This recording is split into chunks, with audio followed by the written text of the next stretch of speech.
¿Un balazo en la cabeza o 3 meses de entrenamiento? Eso es lo que el Mencho les decía a sus víctimas. Utilizó infinidad de métodos para expandir su poder, forzando a civiles inocentes a unirse a la organización. Esto se ha salido del control del gobierno, alcanzando casi 30.000 miembros para el año 2026. A pesar de que el demonio llamado Nemesio Oseguera Cervantes ha caído, la oscura sombra que el imperio del CJNG dejó atrás sigue devorando a este país mediante una gigantesca máquina de reclutamiento. Entonces, ¿cómo es posible que una organización criminal pueda manipular psicológicamente y reunir a un ejército tan grande justo bajo las narices de las autoridades? Detrás de las ostentosas fachadas corporativas y las ofertas de empleo aparentemente legales en redes sociales, se esconden 4 escalofriantes secretos que nunca han sido descifrados por completo. ¿Quiénes son las verdaderas presas que están siendo arreadas hacia este matadero? ¿Cuál es el engaño del siglo que transformó una simple entrevista de trabajo en un viaje de ida directo al infierno? ¿Qué ocurre realmente dentro de las escuelas del terror, donde a víctimas inocentes les lavan el cerebro para que mantengan una lealtad absoluta hacia los mismos que destruyeron sus vidas? Y finalmente, en esta caótica era post-Mencho, ¿qué sangriento futuro les espera a las decenas de miles de adolescentes que se esfuman de México cada año? El viaje en búsqueda de la verdad comienza con un mensaje aparentemente inofensivo. Acompáñenos a descubrirlo. A finales de febrero de 2026, una noticia impactante sacudió los titulares a nivel global. Nemesio Oseguera Cervantes, el demonio conocido con el alias de El Mencho, exhaló su último aliento. En la Ciudad de México se pronunciaron discursos encendidos. La Guardia Nacional y el Ejército fueron homenajeados. En la televisión, las imágenes de bases secretas del Cártel de Jalisco Nueva Generación, CJNG, desmanteladas, se transmitían una y otra vez, creando una deslumbrante aura de triunfo público. El gobierno declaró que la cúpula de la organización criminal más notoria del planeta había sido derrocada. La justicia, al parecer, se había cumplido a cabalidad. Pero detrás de las puertas cerradas de las agencias de inteligencia, la verdad oculta tenía un tono sombrío y de una desesperación asfixiante.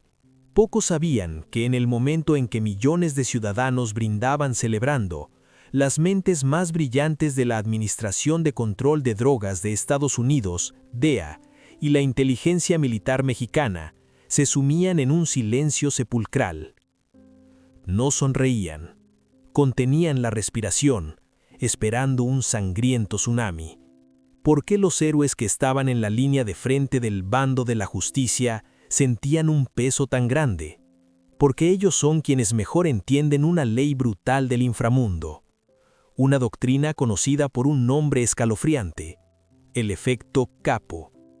La historia de la guerra contra las drogas en México ha demostrado con sangre que, cuando usas una bala para perforar la cabeza de un tirano absoluto, no matas su imperio, solo rompes un tumor gigante en docenas de pedazos más pequeños, mucho más frenéticos, impredecibles y sedientos de sangre. La eliminación de El Mencho no apagó la máquina del CJNG, solo le quitó el bozal que frenaba a las bestias subordinadas. Miremos al bando del mal, donde la oscuridad realmente reina. El imperio del CJNG nunca fue una organización construida sobre la hermandad o altos ideales. Es una alianza laxa de señores de la guerra locales, mantenida por la mano de hierro y la brutalidad absoluta de El Mencho. Ahora, cuando esa mano cuelga inerte, la corona de poder cae en un charco de sangre y la lealtad se evapora instantáneamente. Los comandantes de alto rango, jefes de plaza, no tienen tiempo para organizar un funeral de Estado o derramar lágrimas de cocodrilo. Los rumores hablan de reuniones secretas, con un fuerte olor a pólvora, donde los cañones de las armas ya han comenzado a apuntar a los mismos que alguna vez fueron camaradas. Los observadores cuestionan profundamente a las figuras secundarias prominentes que acechan el trono. El más destacado es Juan Carlos Valencia González, alias el 03, hijastro de El Mencho, de quien se dice que es el líder del brazo armado, el grupo Élite, o bien otro nombre que hace estremecer a cualquiera que lo escuche, Hugo Gonzalo Mendoza Gaitán, alias El Sapo, señalado como el arquitecto principal de los campos de entrenamiento de la muerte. Sujetos como el 03 o El Sapo representan a una nueva generación de criminales, más militarizados, más fríos y para quienes no existe el concepto de negociación. Para ellos, la muerte del exlíder es una oportunidad de oro para coronarse reyes o una sentencia de muerte si se quedan un paso atrás de sus rivales. La fractura interna genera una guerra civil feroz sin precedentes. Pero la tragedia no se detiene ahí. El olor a sangre de la debilidad interna del CJNG se ha extendido a miles de kilómetros, despertando a otras bestias que acechan más allá de las fronteras. El cártel de Sinaloa, liderado por los remanentes de los Chapitos y la facción de El Mayo, el cártel de Santa Rosa de Lima y los restos de los Zetas, todos consideran la muerte de El Mencho como el pitazo inicial para una invasión total. Envían sus ejércitos para inundar territorios clave como Jalisco, Michoacán, Colima o Zacatecas, decididos a recuperar rutas de contrabando multimillonarias y los gigantescos laboratorios de drogas sintéticas. Enfrentando la amenaza de ser despedazados desde adentro y al mismo tiempo lidiando con las intensas campañas de erradicación del ejército estatal que buscan aprovechar el momento, los líderes remanentes del CJNG caen en una situación que pende de un hilo. Para mantener la línea de defensa y proteger el trono ensangrentado, necesitan resolver un problema de vida o muerte. ¿Cómo mantener y expandir un ejército que alcanzó casi 30.000 miembros en 2026? Armas de fuego, vehículos blindados o drones equipados con explosivos, todo puede comprarse fácilmente con maletines de dinero sucio. Pero ¿de dónde sacan a los que aprietan el gatillo? Una guerra en 3 frentes, contra el gobierno, contra enemigos externos y purgas internas, significa que la tasa de casuales se multiplicará exponencialmente. Los pistoleros veteranos caerán rápidamente. Las fuerzas se reducen día tras día, hora tras hora. Sujetos como el 03 entienden que no pueden depender de métodos de reclutamiento pausados del pasado. Necesitan un refuerzo de tropas explosivo, masivo y lo más barato posible. Necesitan urgentemente carne de cañón para lanzarla a las líneas de fuego ardientes. La desesperación y la sed de poder han empujado a los cabecillas del CJNG más allá de cualquier límite de humanidad. Ya no les importan las habilidades de combate o la experiencia criminal de los novatos. La necesidad de expandir el número de tropas se ha convertido en un huracán sin fin, dispuesto a barrer y aplastar cualquier vida que se cruce en su mira. Esto presagia una tragedia social catastrófica que se cierne sobre la población pobre de México. Cuando los cárteles ya no tienen tiempo para elegir, cuando la picadora de carne necesita ser alimentada cada minuto, ¿quiénes serán las presas arredadas al matadero? ¿Qué tácticas despiadadas utilizarán para acorralar a las personas justo bajo las narices de las autoridades? La respuesta a estas preguntas es tan escalofriante que podría hacer añicos cualquier lente mural ordinario, porque en el tablero de ajedrez sangriento del poder post-Mencho, las piezas sacrificadas no son los culpables. El convoy de la muerte ya se ha puesto en marcha y la oscuridad comienza a descender sobre los pueblos que duermen profundamente. Cuando la corona de poder ensangrentada del Mencho cayó, los líderes remanentes como el 03 o el Sapo entendieron que estaban entrando en una batalla a vida o muerte. Para proteger el imperio de ser despedazado por cárteles rivales y de las redadas del gobierno, necesitaban carne de cañón con urgencia, muchísima carne de cañón. Los medios suelen pintar a los sicarios del Cártel de Jalisco Nueva Generación, CJNG, como matones curtidos, cubiertos de tatuajes, nacidos en lo más profundo del lodo del inframundo. Sin embargo, detrás de esa aterradora máscara de calavera, la verdad revelada por los expedientes de rescate de víctimas pinta un panorama mucho más cruel y desgarrador. La máquina de guerra del CJNG no recoge a asesinos natos. Funciona con la sangre, las lágrimas y la inocencia de 4 grupos de víctimas completamente distintos. Ellos no anhelan disparar ni matar. Caminan hacia la puerta de la muerte acorralados por el hambre, atrapados por engaños sofisticados o privados de su libertad a punta de pistola. El primer grupo de víctimas, que representa una abrumadora mayoría y es el principal combustible para esta picadora de carne, son jóvenes pobres de entre 15 y 25 años. En las áridas zonas rurales de Jalisco, Michoacán o Zacatecas, donde la economía legal ha colapsado, una generación joven crece en la desesperación. El cártel huele esa miseria y lanza redes de alta tecnología. Según informes de investigaciones independientes, reclutadores anónimos se esconden en videojuegos en línea como Free Fire o GTA, acercándose a niños de 14 o 15 años. Con promesas de trabajo fácil y buen sueldo, como ser halcones, vigilantes o repartidores, arrancan a estos niños de los brazos de sus familias antes de que los padres siquiera se den cuenta de que han desaparecido. Sin embargo, lo más despiadado y que demuestra que el CJNG opera como una corporación del crimen organizado, radica en el segundo grupo de víctimas, los trabajadores que buscan empleo a través de las redes sociales. Este es el engaño del siglo, que ha empujado a miles de ciudadanos honestos al infierno. El cártel crea empresas fantasma y publica anuncios de reclutamiento masivos en Facebook y WhatsApp con cargos aparentemente legales: guardia de rancho, personal de seguridad privada, escolta. El salario prometido alcanza los 15,000 a 20,000 pesos al mes, una cifra absurda, suficiente para que un padre desesperado dé el paso a ciegas. Esta cruel verdad fue expuesta a través del escalofriante testimonio de un joven de 22 años, quien milagrosamente logró escapar de un campo de entrenamiento en Navajas, Jalisco, y fue rescatado por las autoridades.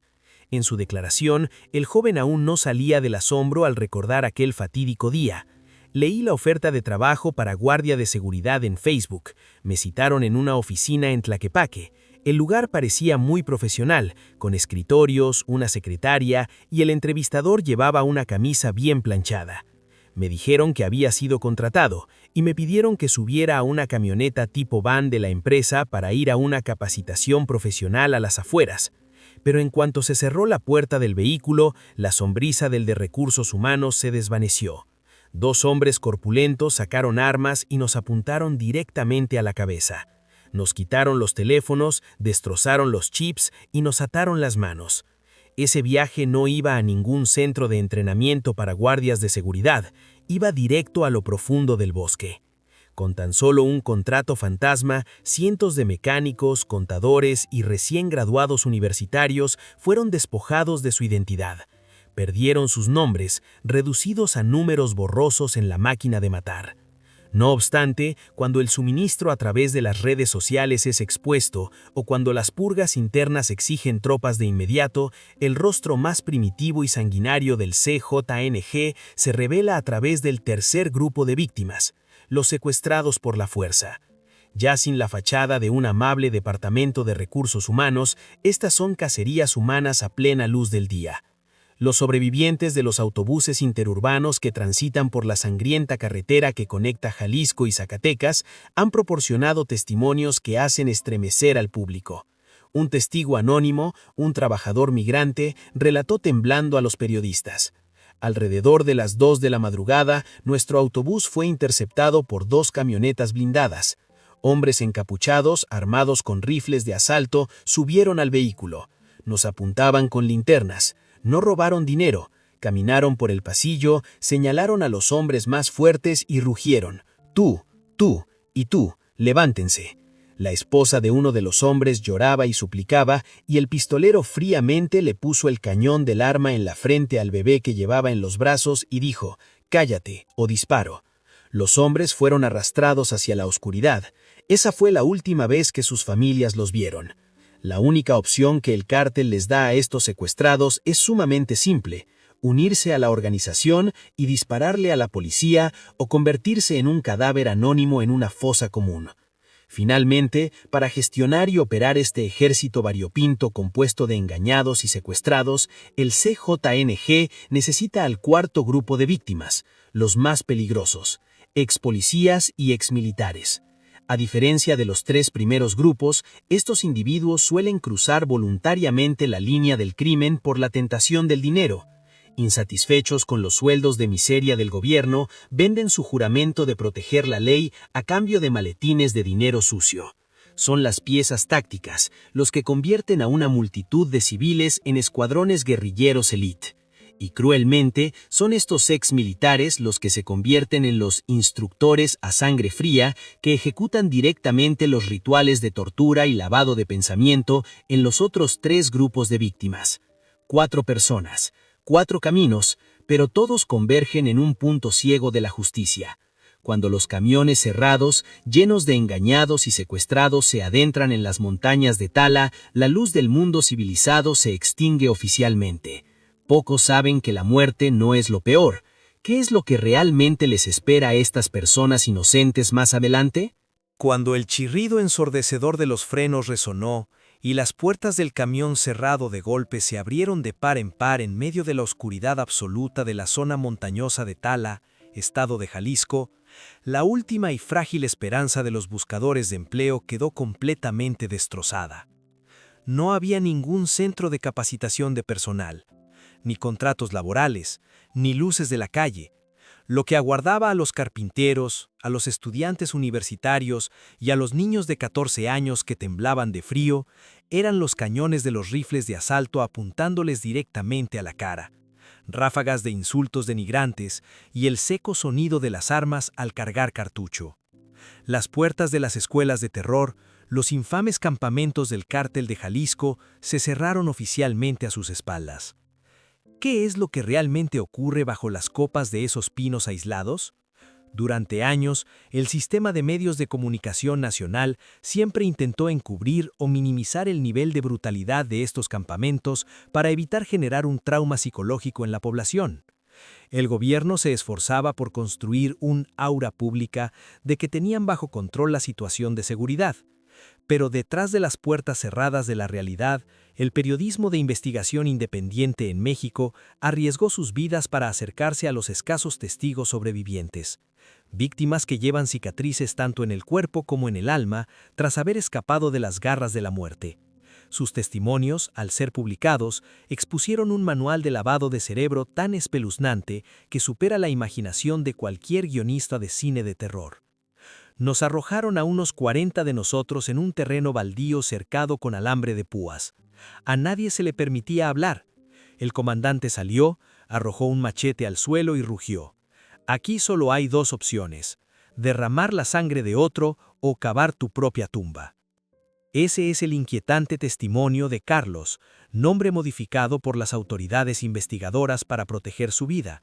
Un joven de 24 años, engañado para ir al campo de entrenamiento mediante un anuncio de reclutamiento en Facebook publicado en la revista Proceso.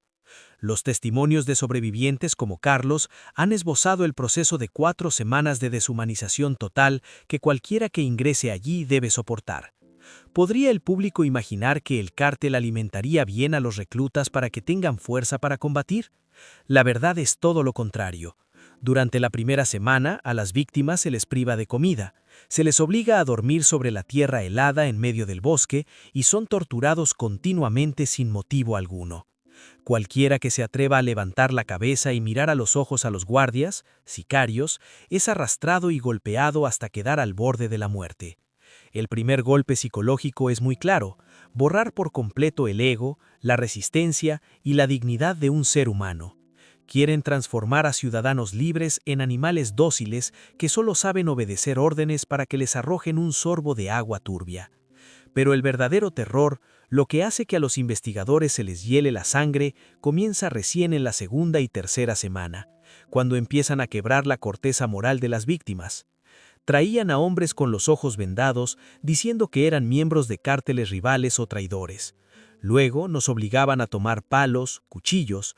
Recuerda con un escalofrío otro testigo que estuvo cautivo en navajas. Las víctimas son forzadas a participar en sangrientas sesiones de tortura y ejecuciones. Se les obliga a golpear a sus propios compañeros de cuarto, con quienes apenas la noche anterior habían compartido un pedazo de pan. La opinión pública rumorea que estos brutales manuales no pudieron haber sido inventados por una simple banda de matones analfabetos. Existen profundas sospechas de que la organización de El Mencho, y ahora sus sucesores como el 03 o el Sapo, han reclutado a exfuerzas especiales internacionales, posiblemente a los infames caiviles de Guatemala o a mercenarios de Europa del Este.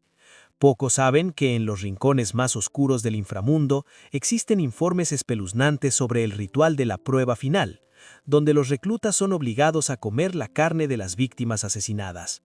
¿Un rito sectario salvaje? ¿O una cruel prueba psicológica para cortar su último vínculo con el mundo humano? Cuando un ser humano ha sido forzado a convertirse en un demonio, creerá que Dios lo ha abandonado, que su familia le tendrá asco y que la ley lo meterá a la cárcel. Ahora, el único hogar que los acepta es el cártel. Después de 3 meses sumergidos en el purgatorio, quienes alguna vez fueron carpinteros, estudiantes universitarios o niños obedientes de 14 años, ahora enfrentan 3 encrucijadas en la vida. Y amargamente, ningún camino conduce a casa. Primera encrucijada: las fosas comunes anónimas. Para aquellos a quienes les queda un último rastro de conciencia, aquellos que se niegan a presionar el gatillo o los que son atrapados temblando intentando escapar, la sentencia es una. Son ejecutados en el acto para servir de escarmiento a los demás. Sus cuerpos son arrojados a fosas comunes poco profundas esparcidas por las laderas de Jalisco y Michoacán. Miles de adolescentes se han esfumado del mundo para siempre, convirtiéndose en cifras sin alma en los noticieros. Dejan atrás a sus madres en el movimiento de las madres buscadoras, quienes día tras día escarban la tierra con sus propias manos en un acto de desesperación, con la única esperanza de encontrar al menos un hueso de sus hijos. Segunda encrucijada: la asimilación sangrienta. Este es el producto exitoso de la picadora de carne del CJNG. Aquellos que sucumbieron ante los látigos y el terror psicológico han sido quebrantados por completo. Para mantener la ilusión de fuerza y paralizar el miedo permanentemente, se les atiborra de metanfetamina, cristal barato todos los días. Se les viste con equipo táctico, se les entrega un rifle de asalto y se les lanza al frente de batalla. ¿Cuál es la verdad más dolorosa que hace reflexionar al público? Los demonios no nacen solos. El sujeto que hoy dispara frenéticamente a la policía en la televisión o el que mañana empuñará el látigo para golpear a los nuevos reclutas, en realidad es solo otra víctima que fue engañada para subir al convoy de la muerte meses atrás. Un ciclo criminal cerrado, perfecto y tan despiadado que los líderes de la cúpula nunca tienen que ensuciarse las manos. Tercera encrucijada: rescatados, pero con el alma muerta. Una pequeña minoría, extremadamente rara, son los afortunados que sobreviven cuando el ejército allana los campamentos por sorpresa, o los que arriesgan su vida y logran escapar con éxito a través de los bosques de pinos. ¿Ese es un fin feliz como en las películas? Cuando regresan, el gobierno alardea de sus exitosas operaciones de rescate para pulir su imagen, pero detrás de los flashes de la prensa, la verdadera tragedia personal de las víctimas apenas comienza. El aparato estatal es casi completamente incapaz de brindar programas seguros de protección de testigos o rehabilitación para el trauma psicológico. Estos sobrevivientes son arrojados de vuelta a la sociedad, viviendo en un estado de paranoia extrema, sobresaltando cada noche por miedo a que la sombra del cártel llame a su puerta para cazar a sus familias. Sus cuerpos físicos pueden haber escapado de los espesos bosques de Tala, pero sus almas han quedado enterradas para siempre bajo esas fosas comunes. La pregunta desgarradora que surge es: cuando almas inocentes son moldeadas para convertirse en máquinas de matar, ¿qué tan delgada es la línea entre víctima y perpetrador? ¿Y con qué grilletes invisibles logra el cártel retener a los sobrevivientes para que sigan empuñando armas lealmente para proteger a la organización, en lugar de apuntar y disparar a quienes los mantuvieron cautivos? Al seguir hasta el final la brutalidad dentro de las escuelas de terror, cualquier espectador sentado detrás de una pantalla segura se hará una pregunta desgarradora, una pregunta que parece sumamente lógica. ¿Por qué? ¿Por qué carpinteros honestos, estudiantes universitarios o niños de 14 años, después de soportar un mes de ser tratados como animales, se ofrecen voluntariamente a servir al diablo? Cuando se ponen un chaleco táctico y reciben un rifle de asalto cargado, un arma capaz de quitarle la vida a cualquiera, ¿por qué no apuntan, le vuelan los sesos a los guardias que los abusaron y luego huyen? El aura pública y los noticieros superficiales suelen culpar a la cobardía, o concluyen a la ligera que esas víctimas finalmente revelaron su naturaleza codiciosa, cegadas por el dinero y el poder del inframundo. Pero la tragedia personal bajo los bosques de pinos en Jalisco cuenta una historia mucho más cruel y desgarradora. La verdad oculta es esta: las cadenas que los atan no están hechas de hierro, acero o muros de prisión, sino que están tejidas con terror absoluto y manipulaciones psicológicas tan sofisticadas que resultan escalofriantes. El primer grillete, y también el arma más tosca que el cártel apriete en el cuello de las víctimas, es la familia. Recuerden el momento en que las víctimas cruzaron la puerta de esa supuesta oficina de recursos humanos o cuando fueron arrastradas fuera de los autobuses interurbanos. Lo primero que hicieron los secuestradores no fue golpearlos, sino arrebatarles todas sus identificaciones, credenciales y teléfonos celulares. Los reclutadores ya tienen en sus manos todo su currículum, la dirección de su casa y los nombres de sus esposas, hijos y padres. Cuando un novato sostiene un arma y tiene un destello de rebelión, el susurro del comandante resuena inmediatamente en su oído como el eco de la muerte. Puedes apretar el gatillo y matarme ahora mismo, pero antes de que amanezca mañana, tu madre, tu hermana y tu hijo recién nacido en tu pueblo serán desollados y colgados de un puente peatonal en el centro de la ciudad. En medio del bosque profundo sin ley, esa amenaza no es una broma, es una sentencia real que se ha ejecutado miles de veces. No es la cobardía lo que los retiene, es el amor por su familia y un sacrificio silencioso lo que convierte en peones incapaces de defenderse. Aceptan mancharse las manos de sangre para que sus seres queridos puedan seguir viviendo bajo la luz del sol. Sin embargo, el miedo puro no puede mantener a un ejército de decenas de miles operando con tal fanatismo.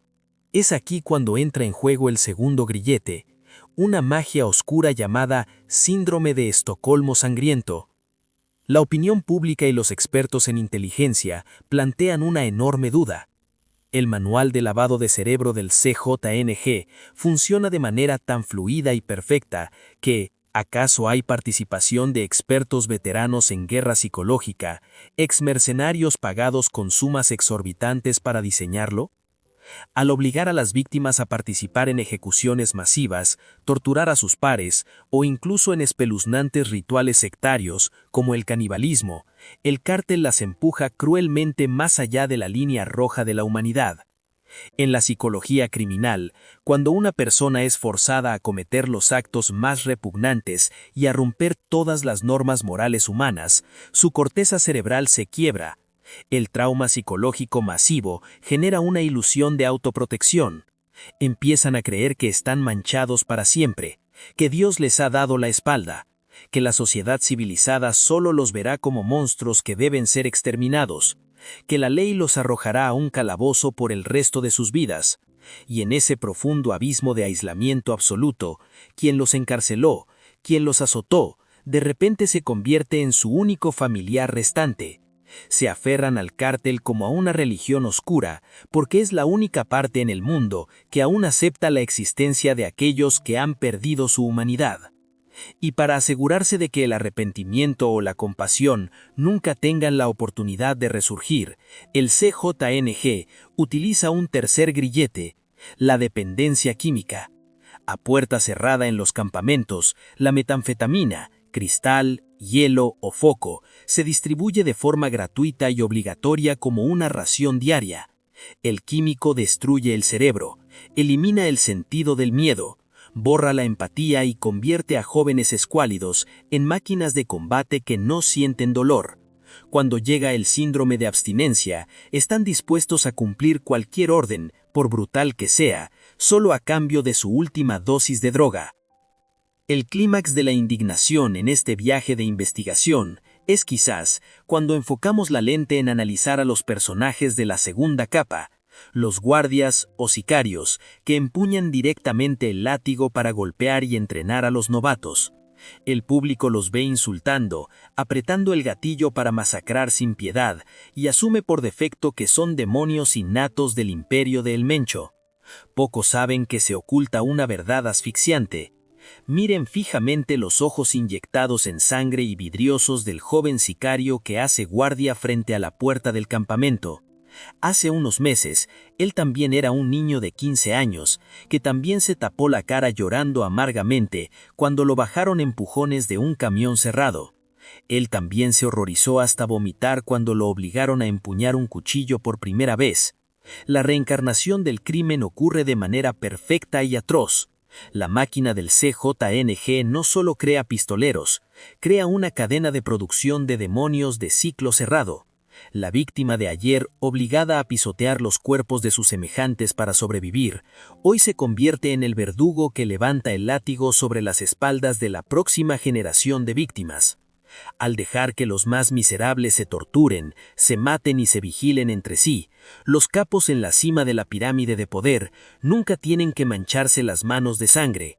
Solo tienen que sentarse en sus lujosas mansiones, contando montañas de pacas de dólares y ver cómo almas inocentes se destruyen mutuamente en un bucle sin salida. Cuando a una persona no le queda camino de regreso, ni familia, ni humanidad, y está encadenada por químicos, la lealtad ya no es una opción, es un instinto de sobrevivencia distorsionado.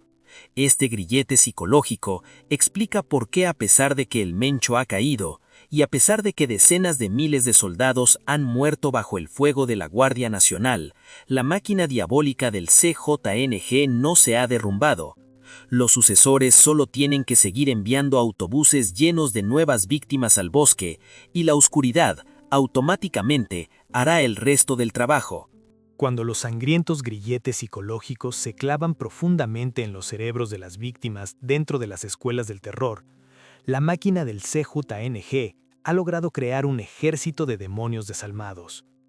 Pero si damos un paso atrás, arrancándonos de los sofocantes bosques de pinos en Jalisco, para observar todo el mapa de México en la era post-Mencho, surge una verdad 10,000 veces más aterradora y cruel.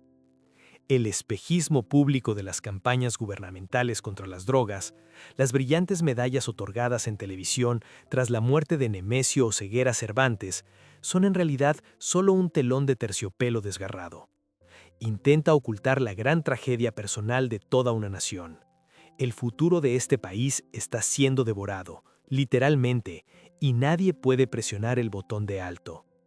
Pocos saben que las sofisticadas tácticas de reclutamiento, secuestro y lavado de cerebro de las víctimas no son derechos de autor exclusivos del demonio llamado El Mencho. El horripilante éxito del CJNG al usar a niños y adolescentes como carne de cañón ha convertido esta táctica en un estándar de oro en el inframundo. Ahora, mientras el CJNG se fractura desde adentro, otros gigantescos cárteles criminales como los remanentes del Cártel de Sinaloa, Santa Rosa de Lima, el Cártel del Golfo o las facciones sedientas de sangre de los Zetas también están copiando y multiplicando frenéticamente este modelo. Se están lanzando a la carrera armamentista más brutal de la historia y el arma más buscada, y la más barata, es precisamente la vida de los niños. A los medios les suele gustar pintar historias sensacionalistas sobre los capos, pero evitan cuidadosamente las frías estadísticas. Sin embargo, en el mundo del crimen organizado, los números gritan. Miremos los escalofriantes informes de la Redim, Red por los Derechos de la Infancia en México, datos reales que los políticos corruptos siempre quieren enterrar en el fondo de un cajón. Según las estimaciones más conservadoras, hay alrededor de 30,000 niños y adolescentes en México que están siendo explotados, cautivos y obligados a servir en las filas de las organizaciones criminales. 30,000 niños. Cierra los ojos por un momento e imagina un estadio gigante repleto de espectadores. Pero en lugar de los vítores de un partido de fútbol, hay 30.000 niños y niñas con la mirada perdida por la metanfetamina, los hombros hundidos por el peso de los rifles AR-15 y las manos manchadas con la sangre de sus propios semejantes.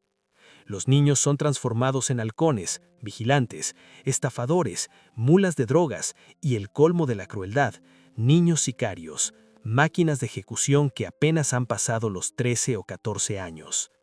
Esto ya no es un simple delito penal. La indignada opinión pública se pregunta, ¿acaso estamos presenciando un genocidio despiadado dirigido directamente a las futuras generaciones de México en pleno siglo XXI? Y cuando el ciclo del crimen llega a su límite, el precio a pagar no se detiene en la pérdida moral, se cobra en cadáveres humanos.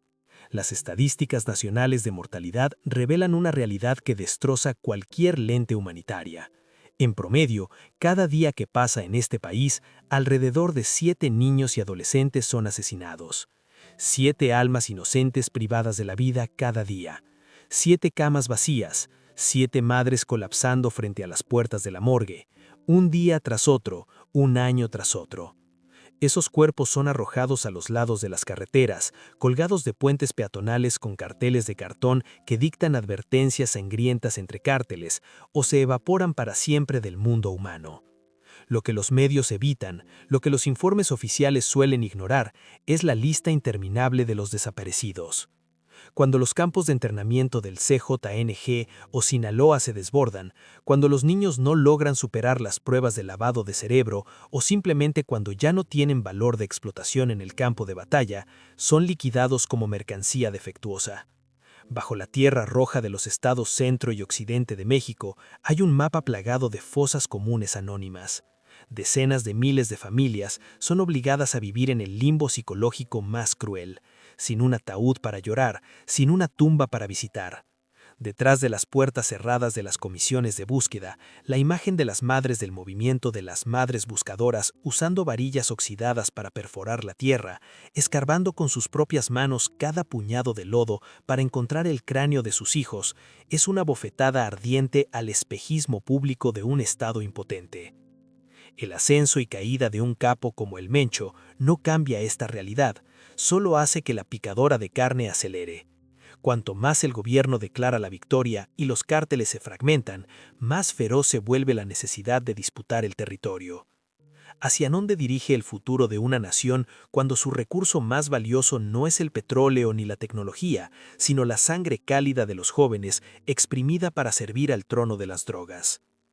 Decenas de miles de personas engañadas a través de un clic en las redes sociales, privadas de su libertad en un autobús de pasajeros a medianoche, con el alma quebrada por torturas salvajes, para luego terminar sus cortas vidas en una fosa sin nombre. Ese panorama general pesa sobre la mente de cualquiera que se atreva a mirar la verdad a la cara.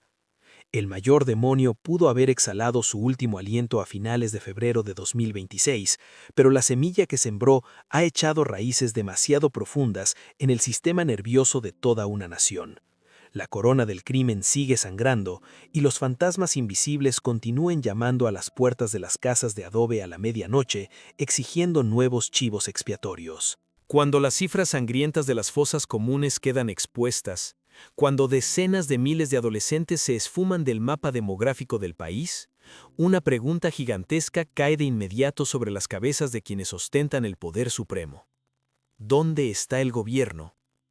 Mientras el imperio del CJNG lanza redes para secuestrar niños a través de Facebook, intercepta autobuses en medio de las carreteras y establece escuelas del terror en pleno territorio soberano, ¿qué han hecho las fuerzas del orden para detener esta despiadada máquina de reclutamiento? Saliendo bajo los flashes de las conferencias de prensa, especialmente tras el abatimiento de El Mencho a finales de febrero de 2026, las autoridades siempre se revisten de un deslumbrante espejismo público. Los generales del ejército, con sus uniformes impecables, anuncian con voz firme operaciones de mano dura. Proyectan con orgullo videos de la Guardia Nacional irrumpiendo en la espesura del bosque con vehículos blindados, destruyendo narcolaboratorios e incautando toneladas de armas. El mensaje mediático es muy claro: el demonio ha sido decapitado y el Estado está recuperando el control. Pero detrás de puertas cerradas, donde los archivos clasificados se apilan como montañas, la tragedia personal de este país cuenta una historia completamente opuesta. Los expertos en seguridad y el periodismo de investigación se dan cuenta con amargura de una falla letal. Puedes usar una bala para acabar con un capo, pero no puedes usar artillería para matar a cañonazos la pobreza, la desesperación y un sistema podrido desde la raíz. La verdad oculta es que la estrategia de militarización de la guerra contra las drogas ha revelado una impotencia patética ante las tácticas de reclutamiento de los cárteles remanentes. La Guardia Nacional puede sitiar un campamento en las montañas de Tala hoy, pero mañana por la noche, capos como el 03 o el Sapo ya habrán levantado 3 nuevos campamentos en Zacatecas. Más aún, los esfuerzos del gobierno central son apuñalados por la espalda continuamente por las propias corporaciones policiales locales. La opinión pública murmura sobre la regla de plata o plomo, aceptar sobornos o recibir balas, que ha convertido a innumerables fuerzas policiales municipales en los sicarios más eficientes de los cárteles. ¿Cómo puede tener éxito una redada cuando las coordenadas del ejército han sido vendidas al cártel por el mismísimo jefe de policía del pueblo horas antes? ¿Cómo se pueden detener los autobuses que llevan a las víctimas a las puertas de la muerte cuando los retenes en las carreteras ya han sido comprados para hacerse de la vista gorda? Enfrentando la indignación pública por la tragedia de los adolescentes explotados, el gobierno intentó en el pasado cambiar de tácticas con políticas sociales profundamente idealistas, tipificadas por el controvertido lema de «abrazos, no balazos». La idea en el papel era sumamente humanista, cortar la fuente de recursos humanos de los cárteles atacando el problema de raíz. El Estado lanzó programas de becas, capacitación laboral y apoyos económicos para mantener a los jóvenes pobres en las escuelas en lugar de deambular por las calles. Pero la cruel lente de la investigación ha señalado la ingenuidad letal de esta solución.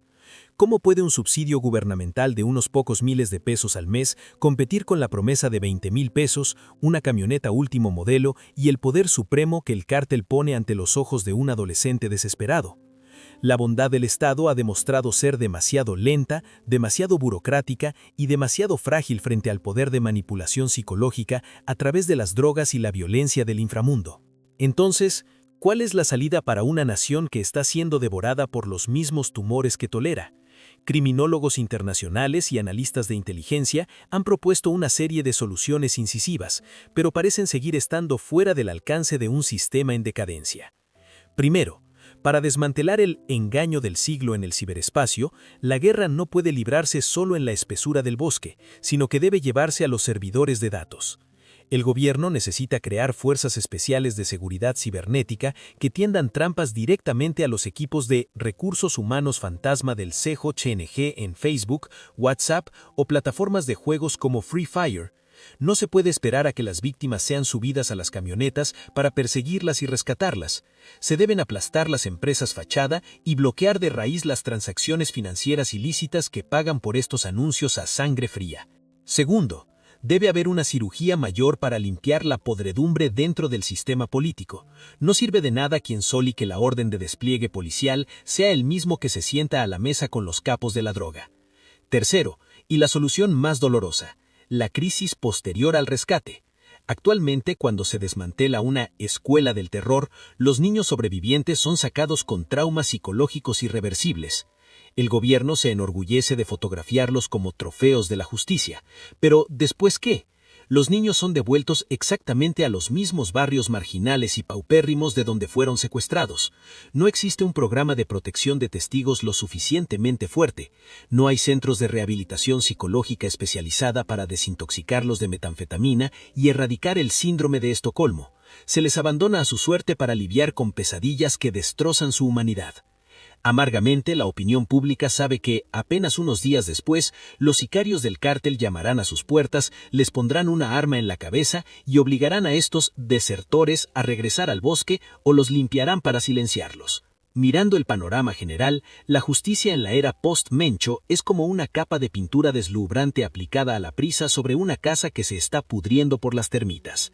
Las promesas de los políticos resuenan en los foros internacionales, pero se ahogan en el sonido de los disparos en regiones como Tierra Caliente. Mientras las leyes sigan siendo letra muerta en el papel y las soluciones se limiten a apaciguar a la opinión pública, la picadora de carne de los remanentes del CJNG y de los cárteles rivales seguirá acelerando silenciosamente.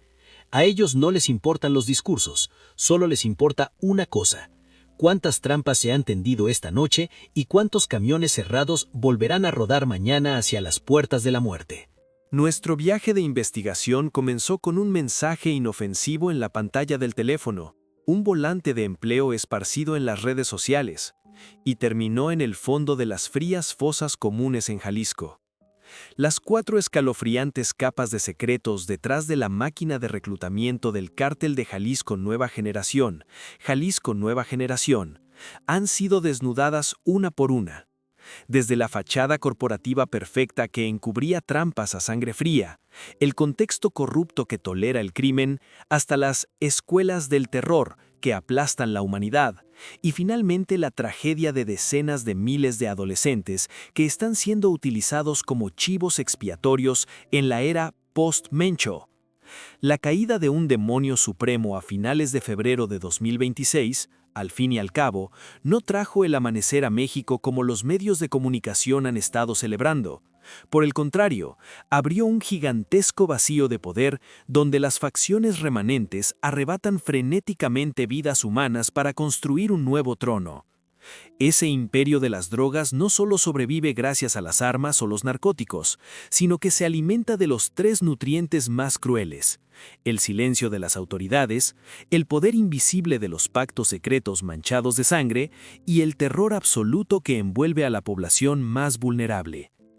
Al sentarnos frente a la pantalla del televisor y ver a un pistolero encapuchado disparando contra la policía, es muy fácil emitir juicios severos. Pero la lente de la investigación nos obliga a hacer una pausa.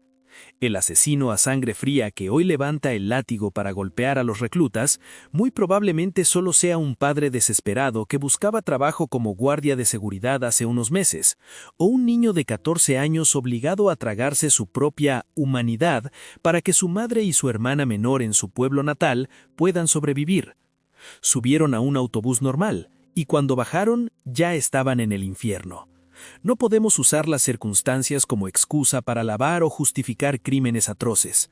Pero ¿cómo podemos condenar fríamente a los peones negros en un tablero de ajedrez sangriento cuando nunca tuvieron el derecho de elegir su propio lugar? La oscuridad sigue cubriendo los pueblos rurales áridos y pobres en la región de Tierra Caliente. Las oficinas de recursos humanos fantasmas siguen publicando anuncios buscando a sus presas. Los camiones cerrados continúan rodando a través de los bosques de pinos, y bajo las capas de tierra roja anónima, el llanto de las madres que escarban buscando los huesos de sus hijos sigue resonando en la desesperación. Cuando el hambre, el engaño y la violencia se fusionan, transformando a las almas más inocentes en las máquinas de matar más brutales, ¿el verdadero crimen pertenece a quien aprieta el gatillo directamente o pertenece a un mundo que se hizo de la vista gorda para dejarlos caer al abismo de la muerte? Tal vez la verdad completa nunca sea lo más importante para quienes ostentan el poder, porque en la oscuridad de esta guerra, el mayor enemigo no es el diablo, sino la indiferencia del propio ser humano.